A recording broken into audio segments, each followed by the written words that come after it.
राज्यों में जो अनुसूचित जाति और जनजाति पर अत्याचार बढ़ रहे हैं, एक समाजशास्त्रीय दृष्टिकोण से उसके कई कारण हो सकते हैं।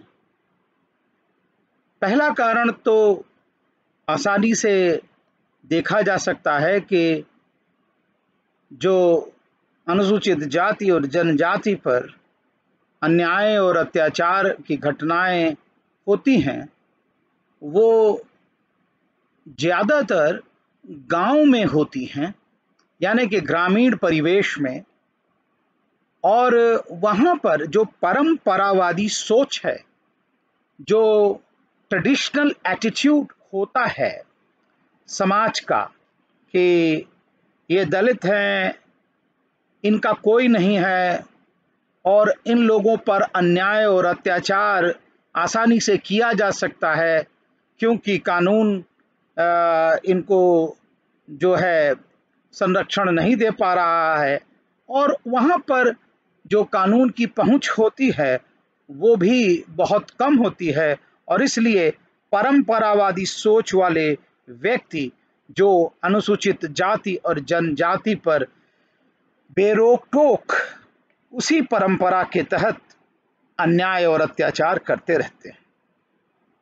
दूसरी तरफ आधुनिक युग में जो अनुसूचित जाति के लोग हैं, शेड्यूल कास्ट के लोग हैं, वो पढ़ लिख गए हैं और उनको अपने अधिकार, भारत का संविधान, कानून, उसके कानून के तहत, संविधान के तहत दिए गए जो अधिकार हैं, ये सब उनको पता हैं। और इसलिए वो अगर उनके ऊपर कोई भी ज्यादती होती है तो वो उसको स्वीकार नहीं करते, और जब स्वीकार नहीं करते हैं ज्यादतियों को तो ये हिंसा में परिवर्तित हो जाता है और अन्याय और अत्याचार बढ़ जाते हैं।